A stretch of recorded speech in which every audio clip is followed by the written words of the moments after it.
કેશોદના શરદ ચોક police ચોકી પાસેથી વિદેશી દારૂનો જથ્થો ઝડપાયો હતો। જૂનાગઢ જિલ્લા પોલીસ વડા સુબોધ ઓડેદરાની સૂચના મુજબ કેશોદ પોલીસ વિભાગના પોલીસ અધિક્ષક બીસી ઠક્કરના માર્ગદર્શન હેઠળ પ્રોહિબિશન અને જુગારની ગેરકાયદેસર પ્રવૃત્તિઓ અટકાવવા સઘન પેટ્રોલિંગ કરવામાં આવે છે।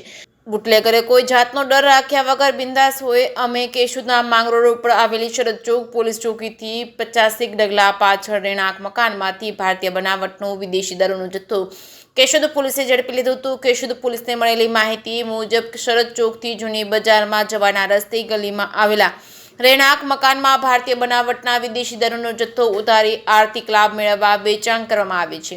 જેથી પંચો સાથે માહિતીના સ્થળે પહોંચતા હાજર શખ્સની પૂછપરછ કરવામાં આવતા પોતાનું નામ હરિકૃષ્ણ ઉર્ફે રાજુ નવીનતનલાલ જોગીને સાથે રાખી ઘરમાં તપાસ કરતા ભારતીય બનાવટના વિદેશી દારૂનો જથ્થો મળી આવ્યો હતો।